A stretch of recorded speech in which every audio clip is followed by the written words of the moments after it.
আসসালামু আলাইকুম ওয়া রাহমাতুল্লাহি ওয়া বারাকাতুহু। আলহামদুলিল্লাহি রাব্বিল আলামিন ওয়াল আকিবাতু লিল মুত্তাকিন ওয়াস সালাতু ওয়াস সালামু আলা আশরাফিল আমবিয়াই ওয়াল মুরসালিন নবিয়িনা মুহাম্মদ ওয়া আলা আলিহি ওয়া সাহবিহি ওয়া মান তাবিআহুম বিইহসানিন ইলা ইয়াউমিদ্দিন, আম্মা বা'দ। সম্মানিত দূরের ও কাছের দর্শক ও শ্রোতা মণ্ডলী, আল্লাহ রাব্বুল আলামিনের অশেষ মেহেরবানিতে আমরা প্রতি সপ্তাহের ন্যায় আজকেও আমাদের ধারাবাহিক কিতাবুত তাওহীদের ক্লাসের 34তম পর্ব শুরু করতে যাচ্ছি। আজকে জামাদুল উলার 1446 হিজরির 16 তারিখ রোজ সোমবার। তোমরা যে অধ্যায় শুরু করতে যাচ্ছি সেটা অতি গুরুত্বপূর্ণ অধ্যায়। তো এই অধ্যায়টি দ্বারা লেখক রাহিমাহুল্লাহর উদ্দেশ্য হলো একটি অন্তরের আমলকে সুসাব্যস্ত করা। অন্তরের আমল এখানে এই অধ্যায়ে দুটি উল্লেখ করে তিনি প্রমাণ করতে চেয়েছেন এই অন্তরের আমলটি গুরুত্ব রয়েছে। তো এটা যেহেতু ইবাদত, আর এই ইবাদতে ইখলাস সাধন করাও জরুরি। আর সেটা কি অন্তরের আমল এখানে যেটা উল্লেখ করেছেন তিনি, সেটা হচ্ছে ভয় এবং আশা। ইতিপূর্বে লেখক রাহিমাহুল্লাহ ধারাবাহিকভাবে এর প্রায় তৃতীয় অধ্যায় আগে, মানে 3 অধ্যায় আগে মহাব্বতের আলোচনা করেছেন। আপনারা আশা করি মনে রেখেছেন, মহাব্বত একটি অন্তরের ইবাদত এবং মৌলিক ইবাদত। তারপরে লেখক উল্লেখ করেছেন ভয়টাকে আলাদাভাবে উল্লেখ করেছিলেন তিনি, সেটা অন্তরের ইবাদত। তারপরে গত সপ্তাহে উল্লেখ করেছেন তিনি তাওয়াক্কুল সম্পর্কে, তাওয়াক্কুলটাও অন্তরের ইবাদত। তো এটাও গুরুত্বপূর্ণ ইবাদত। আর এটাও আমরা উল্লেখ করেছি ইতিপূর্বে যে প্রত্যেক ইবাদতের মধ্যে 3টি রোকন বা 3টি ভিত্তি থাকা জরুরি। ওই 3 ভিত্তি না থাকলে ইবাদত বলে গণ্য হবে না। ওই আমল দ্বারা আল্লাহর সন্তুষ্টি অর্জন হবে না, সব পাওয়া যাবে না। আর সেটি হচ্ছে ওই যে মহাব্বত। প্রত্যেক ইবাদতে মহাব্বত থাকবে, ভয় থাকবে এবং আশা। আর তার মধ্যে আবার মহাব্বতটা আরো গুরুত্বপূর্ণ। মহাব্বতটা বরং মহাব্বত সৃষ্টি করার উদ্দেশ্যে আমরা ইবাদত করি, আল্লাহর মহাব্বতেই আমরা ইবাদত করি। এটা অতি গুরুত্বপূর্ণ। আর এগুলা অন্তরের আমল, প্রত্যেকটাই হচ্ছে অন্তরের আমল। তো অন্তরের আমলই হচ্ছে মৌলিক আমল। ঈমান কোথায়? অন্তরে। তাওহীদের ভিত্তি অন্তরে, ইসলামের ভিত্তি অন্তরে, ইখলাস অন্তরে, তাকওয়া অন্তরে। এগুলা হচ্ছে অন্তরের আমল। তো এর অপরিহার্যতা আমরা অবশ্যই তাহলে সহজেই বুঝতে পারছি। তো এরই ধারাবাহিকতায় লেখক রাহিমাহুল্লাহ এই অধ্যায়ে দুটি অন্তরের আমলের সমন্বয় সাধন করা যে অপরিহার্য, সেটাই তিনি স্পষ্ট করেছেন।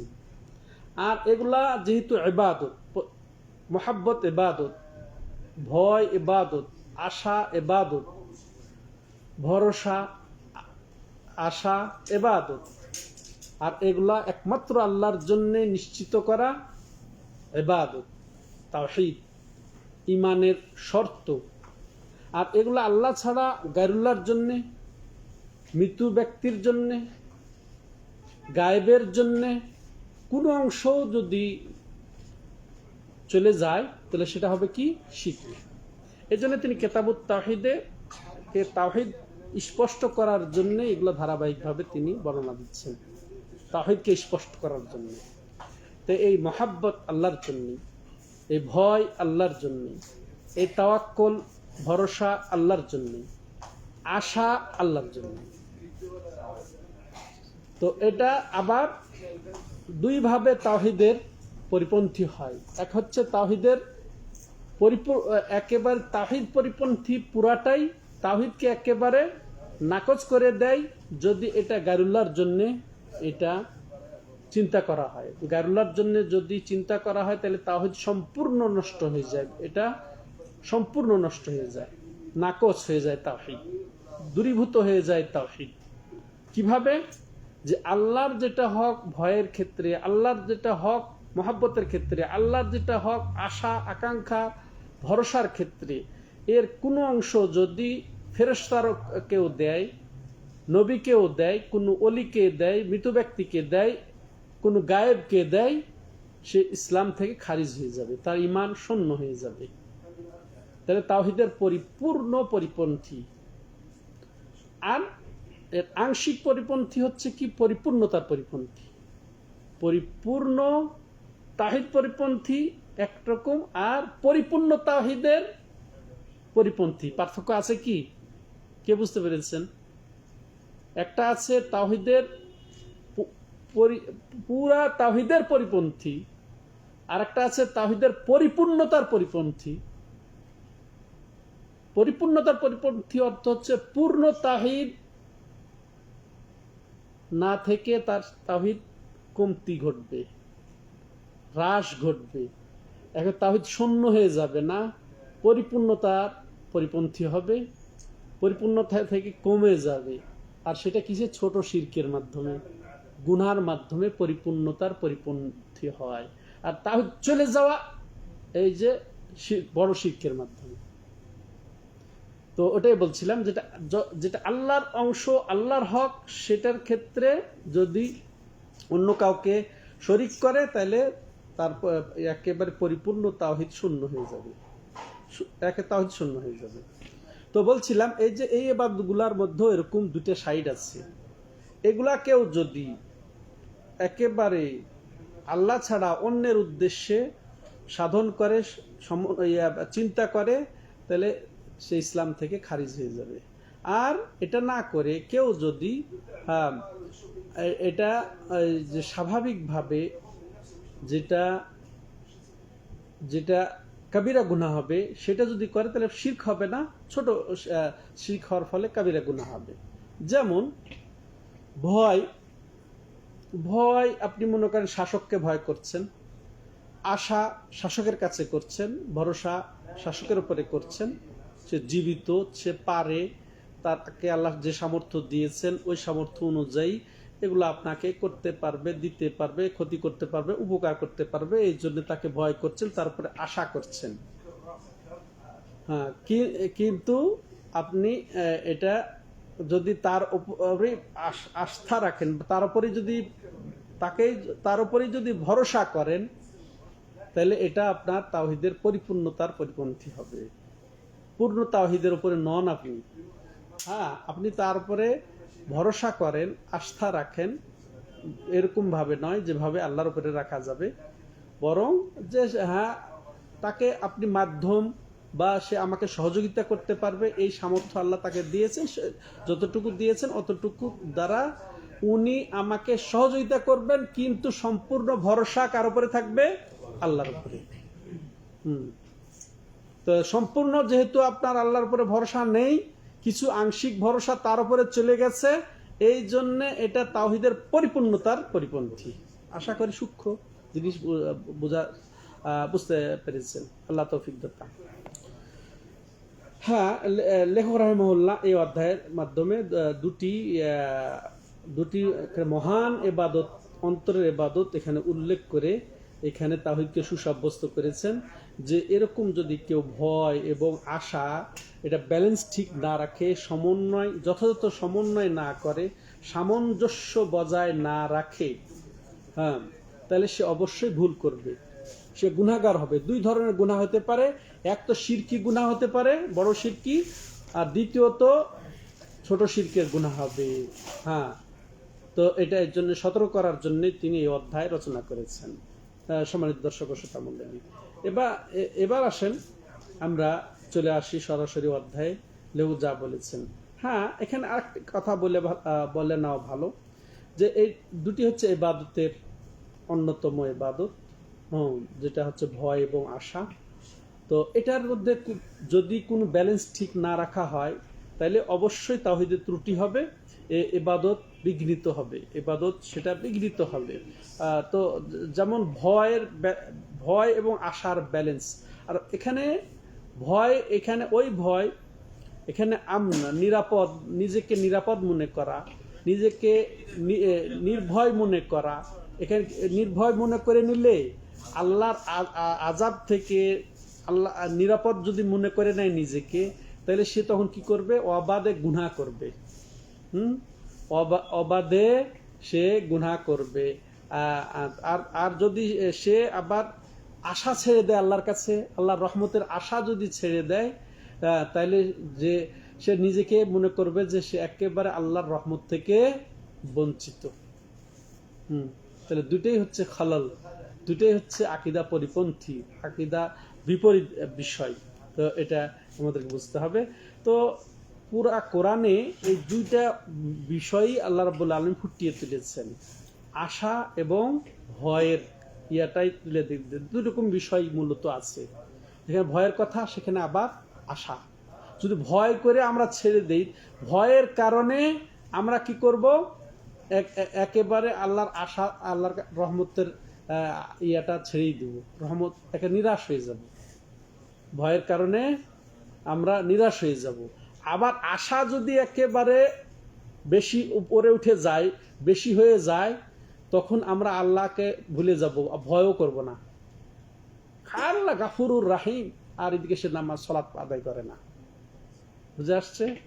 তাহলে বেশি আশা করলে যে আল্লাহ মাফ করে দিবেন, আর মরার আগে তওবা করে নিব, আল্লাহ গাফুরুর রাহিম, এই আছে না অনেক এরকম, যে শেষ কালে তওবা করে নিব, আল্লাহ মাফ করে দিবে, আল্লাহ গাফুর রাহিম। এই কথাটা খুব জানে, গাফুর রাহিম, মহাক্ষমাশীল। আল্লাহ যে কাহার জাব্বার, আল্লাহ রাব্বুল আলামিন কঠিন বিচারক। তো সেটা আমাকে জানতে হবে না? এই জন্য আল্লাহ রাব্বুল আলামিন সবসময় ব্যালেন্স রেখেই, আল্লাহর নামগুলা দুই রকম আছে, কঠিনও আছে। আল্লাহ রাব্বুল আলামিন কঠিন পাকড়াও করবেন। তারপরে দয়ালু যেমন ক্ষমাশীল, তাইলে দুটার ব্যালেন্স ঠিক রাখতে হবে।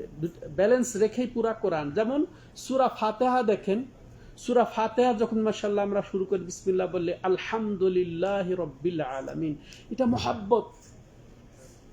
এটা এই যে বলছিলাম না, প্রত্যেকটা ইবাদতে তিনটি ভিত্তি থাকা অপরিহার্য। তিন ভিত্তির এক ভিত্তি যদি অসম্পূর্ণ থাকে, তার ইবাদত কবুল হবে না, তার ইবাদত বলে গণ্য হবে না। তা এই দেখেন সূরা ফাতিহা দেখেন, মিলে দেখেন, আলহামদুলিল্লাহি রাব্বিল আলামিন বলবেন, আপনার অন্তরটা মহব্বতে ভরা থাকবে, আল্লাহর প্রতি মহব্বত, অগাধ মহব্বত, গদগদে মহব্বত থাকবে অন্তরে। আলহামদুলিল্লাহি রাব্বিল আলামিন যখন বললেন, এরপরে যখন আর রহমান আর রহিম বললেন, মহব্বত, আর রহমান তিনি পরম দয়ালু, করুণাময়, আশা, দয়ালু যেহেতু তিনি, আশা তার করা যায় মুক্তির, তিনি আমাকে ক্ষমা করবেন, আশা করা যায়। এরপরে আবার কি? এরপরে আয়াত কি? মালিক ইয়াউমিদ্দিন লিমানিল মুলকুল ইয়াউম লিল্লাহিল ওয়াহিদিল কাহার। যখন আপনি মালিক ইয়াউমিদ্দিন, তখন আপনাকে অবশ্যই ভয় করতে হবে যে হায়রে, আমি কার ইবাদতে এখন আছি, কার সামনে দাঁড়িয়েছি? যিনি বিচার দিবসের মালিক, যিনি হিসাব দিবসের মালিক, যিনি সমস্ত জগতের মালিক। এটাও আপনাকে এইটা নিয়ে আসতে হবে। যেমন এর আগে তুমি আর রহমানির রহিম বলে আপনি মাশাআল্লাহ আশান্বিত হলেন, ঠিক মালিক ইয়াউমিদ্দিন, সে মহাপ্রলয়ের মালিক, সমস্ত বিশ্বের মালিক, সমস্ত জাহানের যিনি মালিক, ভয় করতে হবে। তাহলে তিনটা, মহাব্বত, তারপরে আশা, তারপরে ভয়, মিলাইয়া সব। আরেকটা দৃষ্টান্ত দিয়েছেন মনে আছে, অন্তর দুই পাখা। মহাব্বতটা হচ্ছে অন্তর আর দুই পাখা। একটা পাখির অন্তর দুই পাখা যেরকম তিনটা মৌলিক জিনিস, তো অন্তর হচ্ছে মহাব্বত স্বরূপ। আর পাখা, এক পাখা হচ্ছে কি? আশা, আশা যোগায়, আপনাকে উড়াল দেওয়ায়, আশাতে আপনি অনেক দূর যেতে চান, তাই না? আবার অনেক দূর গেলে হবে না, ব্যালেন্স ঠিক রাখতে হবে, আর এক পাখা ব্যালেন্স ঠিক রাখবে। এই যেভাবে খুশি সেভাবে উড়ো না, যেভাবে খুশি সেভাবে চলো না, ভয় করো, কারণ মালিক ইয়াউমিদ্দিন, তিনি সৃষ্টি করে রেখেছেন জাহান্নাম, কাজেই ব্যালেন্স রেখে উড়ো। এই যে এইটা সব মিলে তারপরে আমাদের ইবাদত মাশাআল্লাহ সেটা সঠিক হবে। এই ব্যালেন্স ঠিক করলে আমাদের ঈমান ঠিক থাকবে, তাওহীদ ঠিক থাকবে, সেটা আমাদের কার্যকর হবে ইবাদতগুলো। এবার আসেন এই বিষয়টাকে সুসাব্যস্ত করার জন্য লেখক রাহিমাহুল্লাহ 4টি দলিল উপস্থাপন করেছেন, 2টি আয়াত এবং 2টি হাদিস। প্রথম আয়াত সূরাতুল আরাফের 99 নম্বর আয়াতে আল্লাহ রাব্বুল আলামিন বলছেন, যেটা লেখক রাহিমাহুল্লাহ বলছেন, বাবু কাউলিল্লাহি তাআলা। এই অধ্যায় হচ্ছে যে আল্লাহ রাব্বুল আলামিন, আল্লাহ তাআলার বাণী। দেখেন লেখক রাহিমাহুল্লাহ, আমরা ইতিপূর্বে লেখকের রীতিনীতি জেনেছি যে তিনি অধ্যায় কখনো কখনো নিজের ভাষায় উল্লেখ করেছেন অধ্যায়ের শিরোনামটা, আর অনেক সময় দেখা গেছে শুধু আয়াত খালি রেখে দিয়েছেন। আল্লাহু আকবার।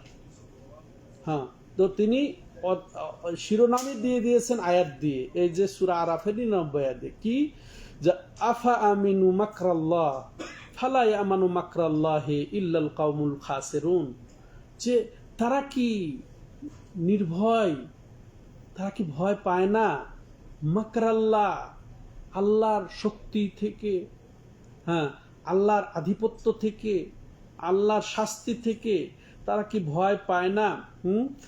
আল্লাহ রাব্বুল আলামিন যে ঢিল দিয়ে রেখেছেন তাকে সব ধরনের নিয়ামতকে, যে আমরা মনে করি যে আল্লাহ তাকে খুব ভালোবাসছেন, যে তার নিয়ামতের আর কোনো কমতি নেই, গাড়ি বাড়ি টাকা ধন দৌলত কর্মচারী এই সেই সব তার দুনিয়ার জান্নাত তাকে আল্লাহ দিয়ে রেখেছেন, মনে করছে খুব আল্লাহ তাকে ভালোবাসছেন। ও মনে করছে আরে আল্লাহ যাই, আমি আল্লাহকে বলি তাই পেয়ে যাই। আছে না এরকম নির্বোধ, খুব এটা গর্ব করে, এটা শুকরিয়া করে না, সে গর্ব করে। এরকম আছে যে যে আমার আল্লাহ, দেখো আমাকে আল্লাহ না ভালোবাসলে এগুলো দেয়, এরকম মনে করে। তো এটাকে ঢিল দেওয়া বলা হয়, এটাকে মাকার বলা হয়, এটাকেই আল্লাহ ঢিল দিয়ে, ইস্তিদরাজ, ছাড় দেওয়া। এখন আপনাদের রাজনৈতিক পরিভাষা আল্লাহ ছাড় দেন, কি বলে, ঢিল দেন, ছেড়ে দেন না। এই ছাড় আল্লাহ রাব্বুল আলামিন দেন ঠিকই, এটা ঠিকই আছে। দিয়ে কি করেন, তাকে সব ধরনের নিয়ামতে ভরপুর। আমাদের সমাজের সাথে মিল খেয়ে যাচ্ছে মনে হয়, আমাদের বর্তমান প্রেক্ষাপটের সাথে, যে আল্লাহ রাব্বুল আলামিন নিয়ামত দিয়েছে, মনে করছেন আল্লাহ তারপর খুব খুশি, আর তার বিপরীত যারা তাদের প্রতি একেবারে আল্লাহ খুব ভয়ানক রাগ গোসা, এই জন্য তাকে সুযোগ দিয়ে দিয়েছেন, আর সে যা খুশি তাই জুলুম নির্যাতন যা খুশি তাই করতে পারছে, এতে কোনো তোয়াক্কা নেই, তার কোনো মরণ নাই, তাকে আল্লাহ পাকড়াও করবেন না। এমন হয়েছিল যে আল্লাহর পাকড়াও থেকে নিজেকে নির্ভয় মনে করেছিল, নির্ভীক মনে করেছিল, সে নিজেকে আশঙ্কা মুক্ত মনে করেছিল সে। এই যে ঠিক এই বিষয়টাই মনে করতে হবে আমাদেরকে। তো আল্লাহ রাব্বুল আলামিন সমস্ত নিয়ামত দিয়ে যখন তাকে বেষ্টিত করে ঢিল দিয়েছেন, তখন সে কি করেছে, যে গুনাহ দিয়েছেন। এরপরে আল্লাহ রাব্বুল আলামিন এমন পাকড় দিবেন, এটা হচ্ছে এটাকে ছাড় দেওয়া বলে, এটাকে ছাড় দেওয়া বলে, ইস্তিদরাজ বলে, এটাকে মাকার বলে। এই যে আয়াতটা পড়ছি আমরা, এই মাকারের অর্থই হচ্ছে যে আফামিনু মাকরাল্লাহ, তারা কি আল্লাহর এই মকর থেকে, আল্লাহর এই ছাড় দেওয়া থেকে নিজেকে নিরাপদ মনে করছে? নিজেকে একের নির্ভীক মনে করছে? এরপরে আল্লাহ কি হুকুম লাগাচ্ছে শুনেন, ফালা ইয়ামানু মাকরাল্লাহি ইল্লাল কাউমুল খাসিরুন। আল্লাহু আকবার। আল্লাহর এই ছাড় দেওয়া থেকে, আল্লাহর এই ক্ষমতা, আল্লাহর এই শাস্তি বিধানে যে তিনি একেবারে চরম পরাক্রমশালী, তো এর থেকে নিজেকে নিরাপদ মনে করা ওই করতে পারে, ওই জাতি করতে পারে যারা একেবারে ক্ষতিগ্রস্ত। চিন্তা করেছেন, এখন ক্ষতিগ্রস্ত হইল, আমাদের পূর্বের সরকার নিজেকে একেবারে এই পর্যায়ে নিয়ে গেছিল যে সে একেবারে নিরাপদ, তাকে কেউ পাকড়াও করতে পারবে না, তাকে কেউ আর ধরতে পারবে না। তো আল্লাহ রাব্বুল আলামিন বলছেন কি যে এই আল্লাহর এই গ্রিফট থেকে, আল্লাহর পাকড় থেকে নিজেকে নিরাপদ মনে করা ওই করতে পারে যে একেবারে ক্ষতিগ্রস্ত। দেখেন ইহকাল পরকাল সব ক্ষতিগ্রস্ত, আল্লাহর ভাষায় সে ক্ষতিগ্রস্ত। সে ছাড়া আর নিজেকে কেউ নিরাপদ মনে করতে পারে না। আল্লাহুল মুস্তাআন। সূরাতুল আরাফ 99। এবার আসি,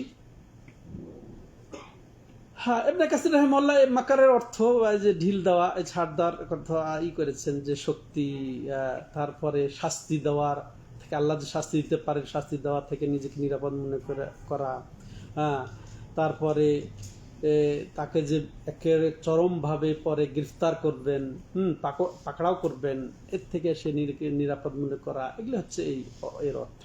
এরপরে দেখেন আর এক আয়াত লেখক রাহিমাহুল্লাহ এখানে সমন্বয় করছেন, ওমাই ইয়াকনুত মির রাহমাতি রাব্বিহি ইল্লা দাল্লুন, ওমাই ইয়াকনুত মির রাহমাতি রাব্বিহি ইল্লা দাল্লুন। এই গুমরা যারা, একেবারে পথভ্রষ্ট যারা, হ্যাঁ, তারাই তাদের রবের রহমত থেকে নিরাশ হয়। তাহলে ওটা যেন একেবারে নিরাপদ মনে করা যাবে না, নিজেকে নির্ভয় মনে করা যাবে না, তেমনি এর বিপরীত একেবারে নিরাশ হওয়াও যাবে না। হ্যাঁ, নিরাশা, হ্যাঁ, আশা থেকে একেবারে নিরাশও হওয়া যাবে না, তার রহমত থেকে নিরাশ হওয়াও যাবে না। নিরাশ হলে মানুষ মনে করে কি একেবারে আমি বঞ্চিত, আর আমার কোনো মুক্তির পথ নেই, আমার আর কোনো সুযোগ নেই, আমার আর কোনো সফলতা নেই, আমি আর জান্নাতে যেতে পারবো না, আমি আর ক্ষমা, আমার অযোগ্য, এত গুনাহ করেছি। এটাও একেবারে, এটাও জালিম সম্প্রদায়, এটাও বেকুব সম্প্রদায়, নির্বোধ সম্প্রদায় ছাড়া এরকম চিন্তা ভাবনা করে না, এক গুমরা, পথভ্রষ্ট। তো এটাও করা যাবে না, দুটাই তাহলে পরস্পরমুখী। তাহলে আমাদের কি করতে হবে? দুটার ব্যালেন্স। বেশি আশা করলে ভয় চলে যাবে, আবার দেখেন বেশি ভয় করলে আবার আশা থাকবে না। হ্যাঁ, তাহলে দুটা মিলিয়ে আমাদেরকে চলতে হবে, একেবারে ব্যালেন্স ঠিক রেখে, সামঞ্জস্যতা বজায় রেখে আমাদেরকে চলতে হবে। তো সম্মানিত দর্শক শ্রোতা মণ্ডলীতে এই দুই আয়াতের আয়াতের মর্মার্থ হলো যে লেখক রাহিমাহুল্লাহ এই আয়াতের মাধ্যমে কয়েকটা জিনিস এখানে সুসাব্যস্ত করেছেন, যে একেবারে নিজেকে নিরাপদ মনে করা, একেবারে নির্ভীক মনে করা, হ্যাঁ, এবং এমন আল্লাহর রহমত থেকে নিরাশ হয়ে যাওয়া, এটা বড় গুনার অন্যতম। এই গুনাহ তো বললাম যে তাওহীদ শূন্য হয়ে যেতে পারে, যেটা আগে ব্যাখ্যা করেছি, কখনো তাওহীদের কমতি ঘটাতে পারে। আশা করি ভালো করে বোঝার চেষ্টা করবেন বিষয়গুলা। আর তৃতীয় যেটা, আর এইগুলা হচ্ছে তাওহীদ পরিপন্থী। একটা হচ্ছে পরিপূর্ণতার পরিপন্থী, আর একটা হচ্ছে পরিপূর্ণ তাওহীদ নষ্ট হয়ে যাওয়া, হ্যাঁ, একটা কারণ। আর চতুর্থ বিষয় যে অবশ্যই তাহলে এখানে একটা জিনিস আছে যেটা মুমিন সমন্বয় সাধন করবে, সেটা কি? ভয় এবং আশার মধ্যে সমন্বয় সাধন করতে হবে। তাহলে কাফের মুশরিক এটা সমন্বয় সাধন করতে পারবে না। পাপী, গুনাহগার, জালেম, হ্যাঁ, ক্ষতিগ্রস্ত এবং গুমরাহ সম্প্রদায়, এই দুটার মধ্যে সমন্বয় সাধন করতে পারবে না। কিন্তু এর বিপরীতে মজিব ভাই, আমরা দুটার মধ্যে কি করতে হবে? আমাদেরকে, হ্যাঁ, কি করতে হবে? কার মধ্যে? আপনার কাছে জবাব চাই। কোন দুটার মধ্যে সমন্বয় সৃষ্টি করতে হবে মুমিনদেরকে? দেখছো, ছিলেন আপনি আমাদের সাথে? তো ভয় এবং আশা, ভালোবাসার সাবজেক্ট চলে গেছে আমাদের থেকে। আপনি ভালোবাসা সবসময় রাখেন, এটা কাম্য, কিন্তু এইখানে আটাই না আনা যাবে না। এখানে যে দুইটা জিনিসের মধ্যে সমন্বয় না থাকলে ওই যে জালেম হয়ে যেতে হবে, হ্যাঁ, ক্ষতিগ্রস্ত হয়ে যেতে হবে, গুমরা হয়ে যেতে হবে। সেটা কি? ভয় এবং আশা। ক্লিয়ার হয়েছে? হ্যাঁ, তাহলে এই দুই আয়াত থেকে আমরা যে শিক্ষাটা পাই সেটা একটু জানি, এরপরে আমরা ওই দুই হাদিস সংক্ষেপে আলোচনা করে শেষ করবো ইনশাআল্লাহ। হ্যাঁ, আর আর এই যে এই আয়াতটাকে এই আল্লাহ রাব্বুল আলামিন কার ভাবটা নকল করছেন জানেন? এই যে অমাইয়াকনুত মির রাহমাতির রাব্বিহি ইল্লা দাল্লুন, এটা ইব্রাহিম খলিলকে যখন ফেরেশতারা এসে সুসংবাদ দিলেন যে তোমাকে আল্লাহ ইসাক পাওয়ার সুসংবাদ দিচ্ছেন, সন্তান, 80 বছর বয়স, তখন বলছে এটা কেমনে, আমি বৃদ্ধ, আমার এই বৃদ্ধা স্ত্রী, এটা কিভাবে সম্ভব?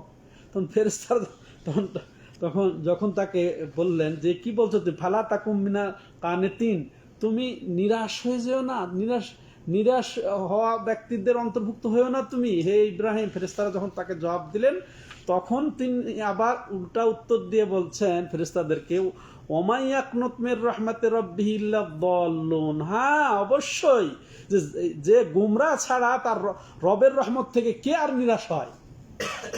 তাহলে মুমিন কখনো নিরাশ হয় না। ইব্রাহিম আলাইহিস সালামের এটা বাণী। হ্যাঁ, তাহলে এখান থেকে বোঝা গেল আসলে ইব্রাহিম আলাইহিস সালাম নিরাশ হয়ে উত্তরটা দেন নাই, আসলে উত্তর দিয়েছেন আশ্চর্য হয়ে।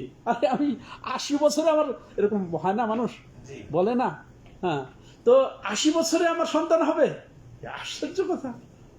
এইটা হচ্ছে আসল বিষয়। হ্যাঁ, তো সম্মানিত দর্শক, এবার আসেন এই আয়াত দুটা থেকে খুব গুরুত্বপূর্ণ আমরা 4টা বিষয় শিখি।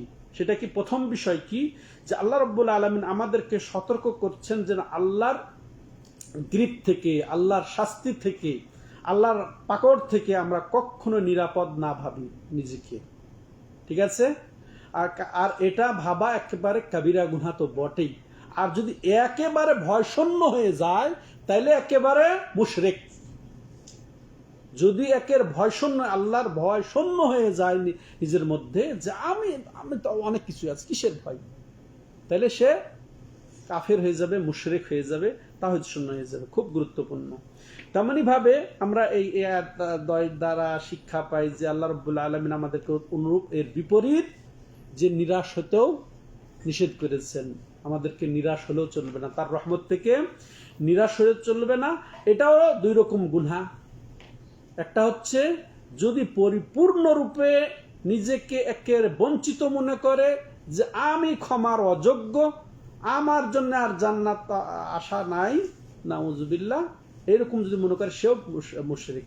হ্যাঁ, সেও আল্লাহর সে রহমতকে যেন অস্বীকার করলো, হ্যাঁ, আল্লাহর দয়াকেই সে ডিনাই করলো, অস্বীকার করলো, নাকচ করে দিল, মুশরিক হয়ে যাবে।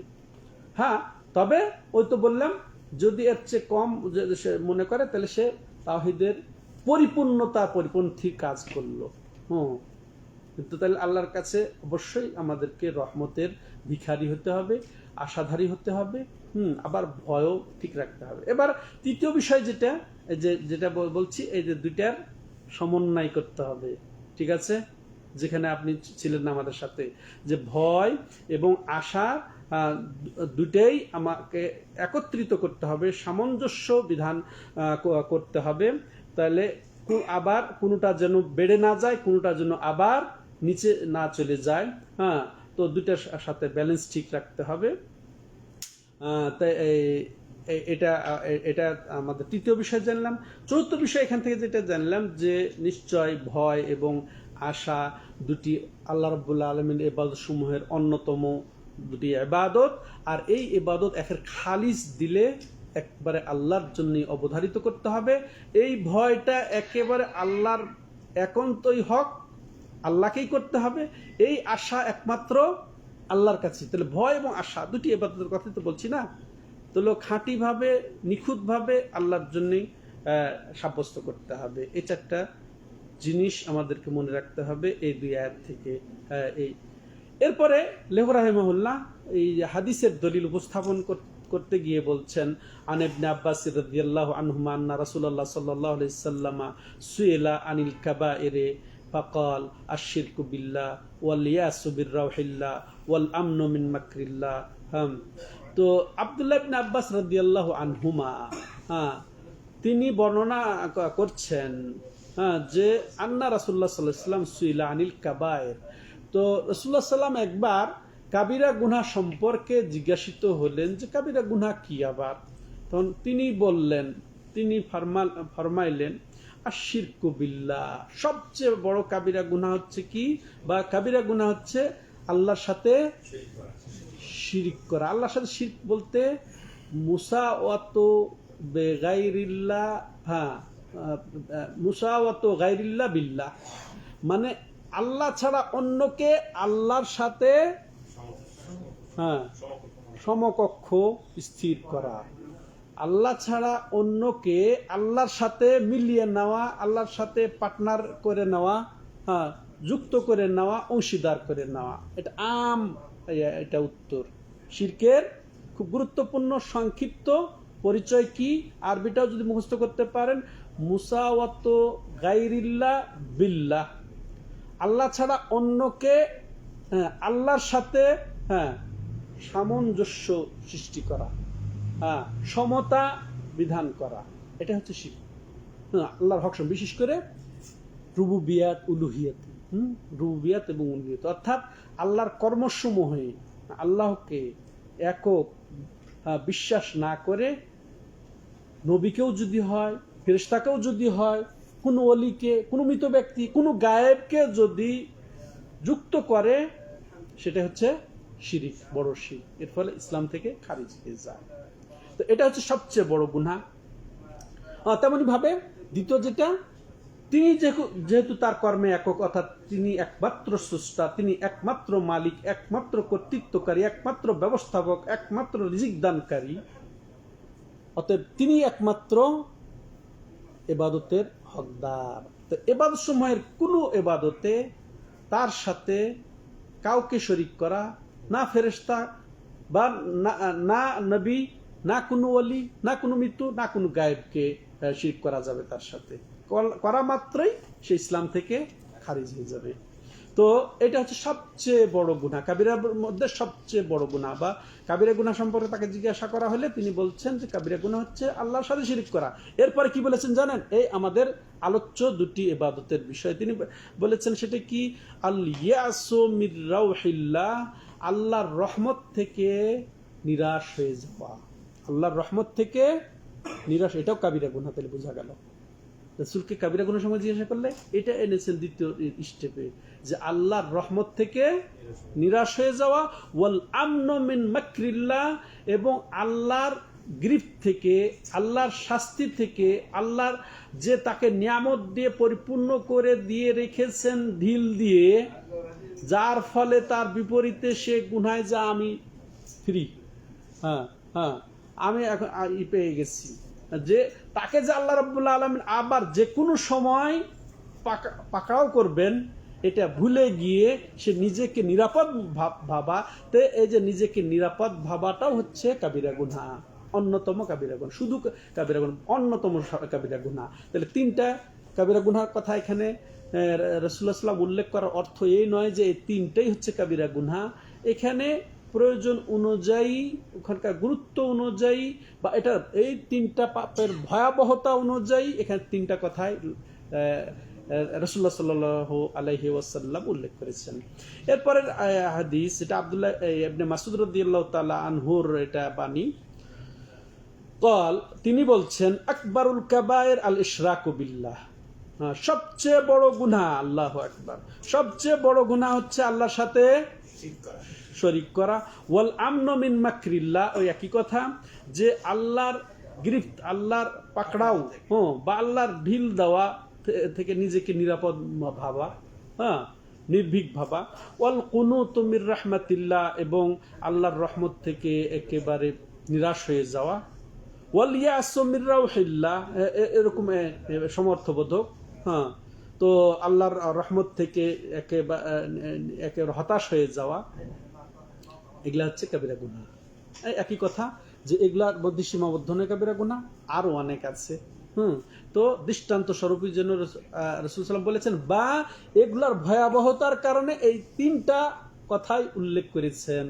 হ্যাঁ, আর এখানে ওই সময়ের জন্য এটা প্রয়োজন ছিল বিধায়, বা যিনি প্রশ্ন করেছেন, যখন প্রশ্ন করা হয়েছে সেই সময়ের সমাধান ছিল এই তিনটার মধ্যে, সেই জন্য তিনি এটাই যথেষ্ট মনে করেছেন। সম্মানিত দর্শক শ্রোতা মণ্ডলী, তাহলে এখান থেকে আমরা এই কবিরা গুনাহের কথা বললাম। আর এখানে লেখক রাহিমাহুল্লাহ এই হাদিসগুলা দিয়েও তিনি তার অধ্যায়কে সুসাব্যস্ত করেছেন কিভাবে, যে আল্লাহর এই যে আল্লাহর পাকড় বা আল্লাহর শাস্তি বা আল্লাহর কুদরত, আল্লাহর শক্তি থেকে আমি নিজেকে যেন নির্ভয় মনে না করি, নিরাপদ মনে না করি। হ্যাঁ, এটা ইবাদত। তাও ঠিক এটা কাবিরা গুনাহ, এটা যদি মনে করি তাহলে এটা শিরক অপরাধ হয়ে যাবে।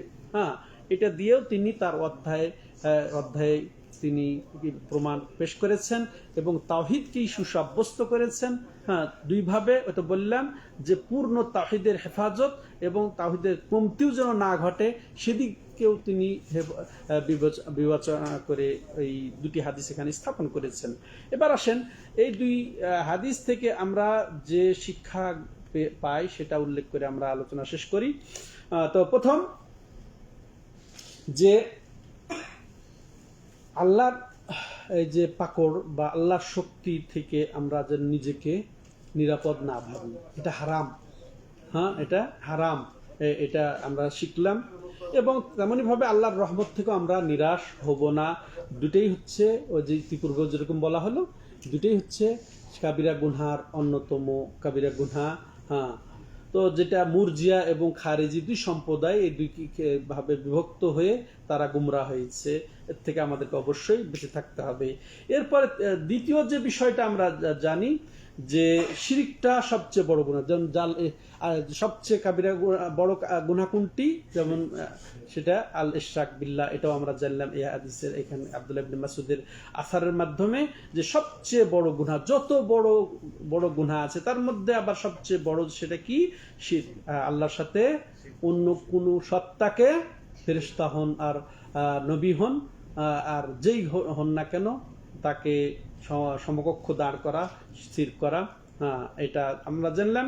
তৃতীয় বিষয় যেটা আমরা জানলাম যে বান্দার জন্য এটা জরুরি ফরজ যে তাকে অবশ্যই ভয় এবং আশার ব্যালেন্স, সমতা যথাযথভাবে ঠিক রাখতে হবে, স্থির রাখতে হবে। তাহলে যদি শুধু ভয় পেয়ে যায় তাহলে তো সে একেবারে আল্লাহ সে রহমত থেকে নিজেকে নিরাশ করে নেবে। আবার যদি সে নিরাপদ মনে করে যায় যে আল্লাহ তো তারই, হ্যাঁ, তার আর ভয় কি আছে, তাহলে তাহলে তাহলে কি হবে, সে আল্লাহ ভয় পাবে না। হ্যাঁ, সে গুনাহতে একেবারে অবাধ হয়ে যাবে।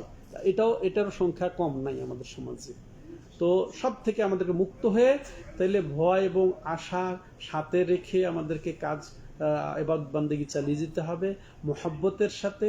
তো আল্লাহ রাব্বুল আলামিন তৌফিক দাতা, আল্লাহ রাব্বুল আলামিন আমাদেরকে যথাযথভাবে এই তাওহীদকে বুঝে তাওহীদের উপর সুপ্রতিষ্ঠিত থাকার তৌফিক দান করেন এবং শিরককে চিনে, এর বিপরীত শিরককে চিনে শিরক থেকে আল্লাহ রাব্বুল আলামিন আমাদেরকে রক্ষা করেন, আমাদের পরিবারকে রক্ষা করেন, আমাদের সমাজকে রক্ষা করেন, আমাদের দেশকে রক্ষা করেন। আল্লাহ দুনিয়াকে শিরক মুক্ত করে দেন। হ্যাঁ, তাওহীদকে আল্লাহ রাব্বুল আলামিন প্রচার করে দেন। আল্লাহ তৌফিক দাতা। হাদা হুয়া সাল্লাল্লাহু আলা নবিনা মুহাম্মদ ওয়া আলা আলিহি ওয়া সাহবিহি ومن تبعهم بإحسان إلى يوم الدين. سبحانك اللهم وبحمدك أشهد أن لا إله إلا أنت أستغفرك وأتوب إليك.